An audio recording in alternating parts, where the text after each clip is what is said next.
Hey everybody, it is me, Angel Benton, and it is time for another edition of Angel Sudsy Recap, where we delve into the world of daytime television and we do a few reality shows on the side.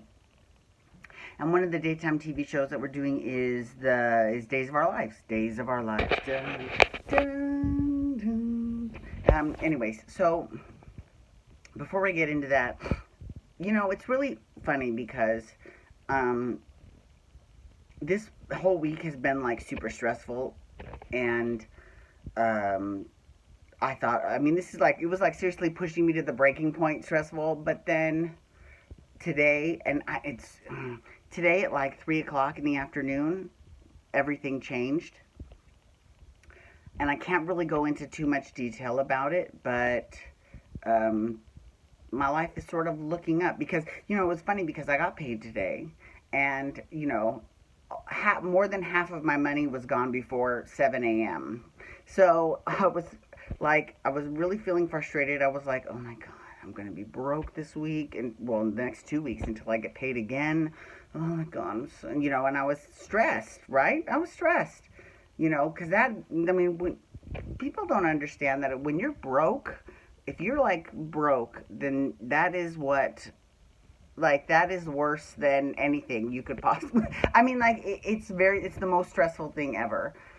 So, excuse me, but it all seemed to work out, and things are sort of looking up. But I don't want to tell too much about it because that'll jinx it. And I don't want to jinx it, but yeah, we'll see what happens. Anyways, so let's talk about Days of Our Lives. So Days of Our Lives this week was fucking great. You know what? Now, okay, and I was thinking about this today. Okay, so Ron Carlivati's the head writer, and Ryan Kwan and Sherry Anderson are the two people under him, and the three of them have really created the best stories ever, right? Now, a lot of the stuff they can only get away with because they're Days of Our Lives. You know what I mean? Because and I think that they owe a lot of that to Jim Riley, who is the reason why they can do all that. Because he was the head writer back in the 90s. He was the one that wrote the Marlena is Possessed storyline, right?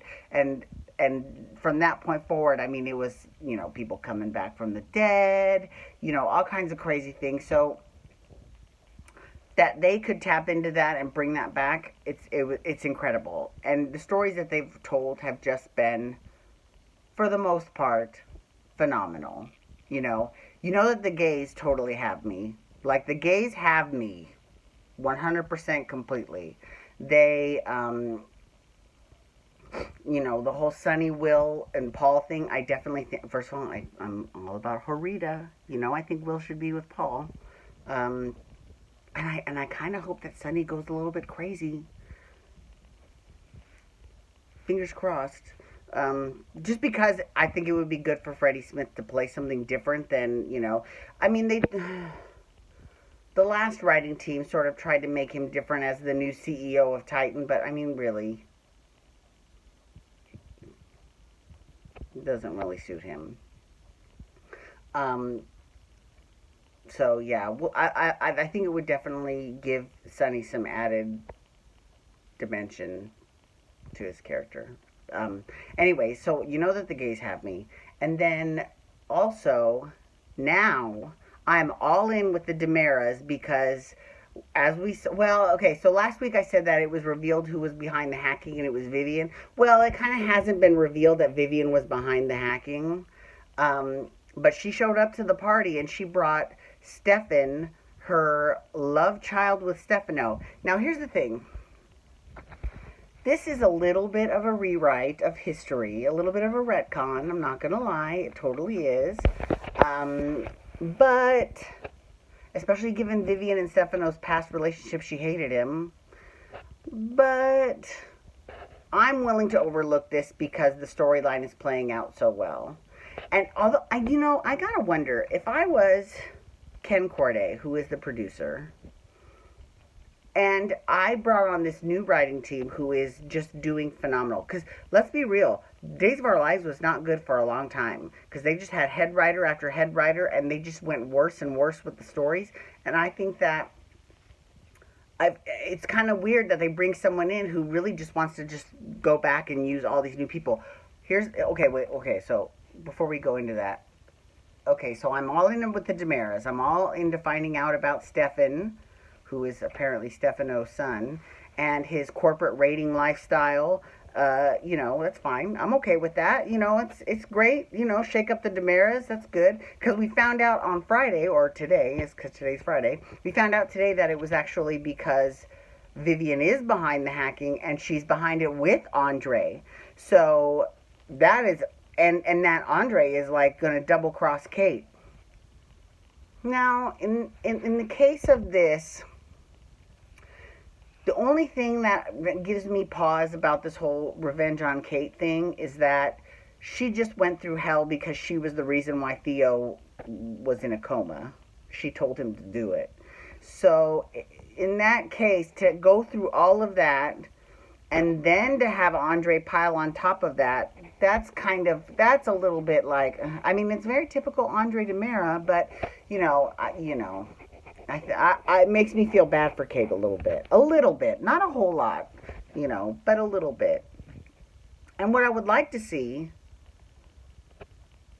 I don't even know who won. So I know that Kate and Eve were in this tug of war for Gabby Chic, which apparently is Gabby's fashion blog, which is a big hit. I don't even remember who won the war though. Was it Kate? I just would like to see Kate and Gabby hang out a little bit more. Because Kate is the great-grandmother to Ari, because she's Will's grandmother. And B, they sort of bonded when they thought they killed Nick with Sammy. Remember that? And C, which actually, I love that Gabby's the one who actually finished the job, because she was the most unlikely of those three ladies to do that, and she was the one that did it and served her time for it too. There's another reason too. Oh, and then they used to work together too when Gabby and Chad were models for Countess Wilhelmina. So it would be nice to see at least some more scenes between Kate and Gabby, because with the exception of Abigail, Gabby doesn't have that many friends. And Kate doesn't have any friends. So it would be nice to see them hang out because, Gabby definitely does not have any ill will towards Kate. So because Kate has always been the one saying Chad should be with Gabby. If anything, Abigail should hate Kate, but she doesn't either, and that's fine. Okay, so another person that has come back to the show that I'm all about 100%, Anna DiMera. So Anna, who was married to Andre's brother, cousin, I don't even remember what the relation he is, if he's his lookalike cousin or were they twin brothers, I don't know, but he was also played by the same actor, Tony DiMera. She was married to Tony DiMera, and that's why her last name is DiMera. But before that, she was married to Roman, and she came back. And, oh my God, there we go. She came back, and Roman and her slept together on New Year's Eve. And I think that's great. It's great. It gives Roman something to do, because once he's not police commissioner anymore, and they have him at the Brady Pub, and he's done nothing. So, and I'm glad that he is sort of getting over Marlena, because that ship has sailed, and he can do better. So I think Anna's fantastic, and I love that they are having sex. Good for them. Phenomenal. I can't wait to see what else she gets up to, because she's in for some story arc. So I think it's great. I'm all in 100%. I love it. One thing I'm not super thrilled about is the whole thing with Eve and Brady and Titan and you know what I mean? It's a little bit boring. A little bit. And I guess what makes it so boring is that everywhere else on the show is so exciting that's like, oh my God, And I don't fast forward through any scenes, but I'm tempted during those because. So, anyway, so like yeah, with like Anna DiMera and all these old and Vivian, Alamain, and which I love all of those characters. Like I love them all. I think I'm so excited. It's one of those situations where how much would you be in less trouble if you had just hired this guy years ago? You know what I mean? So I'm really excited about the show. Actually, I think it's the best it's ever been in decades. So I'm all in. I'm all in. Oh, here's another one that's a little bit snoozy. Well, first of all, Sierra. She's insufferable. I mean, like, and she's not a bad actress. Okay, I want to say that right now. The new girl that plays Sierra she's doing a fine job with the material that she's given, but the material that she's given is awful, and I just want to backhand her every day. She's the worst. Anyways. Yeah. So Hope and Rafe scenes are a little snoozy too. Oh my God, and Jennifer and Eric. And what's sad is that Eric Brady used to be the best.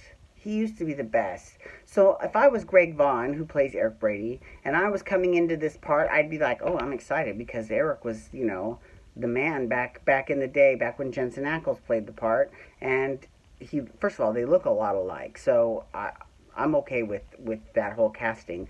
But unfortunately, they have not done Eric right the entire time he's coming back. Not when he was a priest, not when he killed Daniel. I mean, the whole thing is just, I feel they just keep murdering Eric Brady, just the character over and over again. It's annoying. But anyways, thank you so much for logging on today. I do appreciate it. Please feel free to follow me on Twitter, Instagram, and Snapchat at Angel Benton. You can hashtag days to talk days of our lives, or you can also hashtag YR to talk Young and the Restless, and I'm doing that tomorrow. And you can also hit that subscribe button on my YouTube page to get my YouTube videos sent your email inbox every single day. Thank you so much for logging on today, everyone. Have a wonderful night and a great weekend. Peace out and wubba wubba wubba.